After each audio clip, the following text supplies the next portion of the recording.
Hello friends, good morning. कसे आहात तुम्ही सगळे? तर माझी सकाळ पहिलं ब्लिंकिटवरनं सामान मागवण्यापासून झाली. कारण आर्याने रात्री सांगून ठेवलं होतं की मम्मा मला उद्या टिफिनला पोहे, केक आणि ग्रेप्स वगैरे हवेत. तर घरामध्ये सगळं अवेलेबल होतं.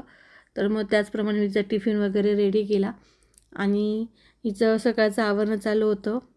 आणि हा आहे आर्याचा आजचा टिफिन. आणि आर्या स्कूलला चालली होती, तर मग आर्यनही उठलेलाच होता. तर म्हटलं चला थोडंसं खाली जाऊन यावं, थोडासा एक राऊंड मारून यावा. मी डेली चहा वगैरे असं काही पीत नाही, पण कधीतरी चहाची तलप होते तर मी चहा पिते. मला चहा खूप आवडतो, पण शुगर अवॉइड करण्यासाठी मी चहा पीत नाही.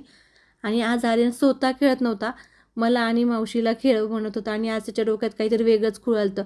तो मला कंटिन्यू म्हणत होता, तू खोटं खोटं म्हणजे रड, खोटं खोटं करणं रड. जोपर्यंत त्याच्या म्हणजे माइंडमधनं जसं काही एखादी गोष्ट विसरत नाही, तोपर्यंत ती गोष्ट तो आपल्याला कंटिन्यू करायला लावतो. आणि आजकाल त्याला सगळे कपाट ओपन करता येतात. माझे खूप त्रास देतो, सगळं सामान तो अस्तव्यस्त करतो.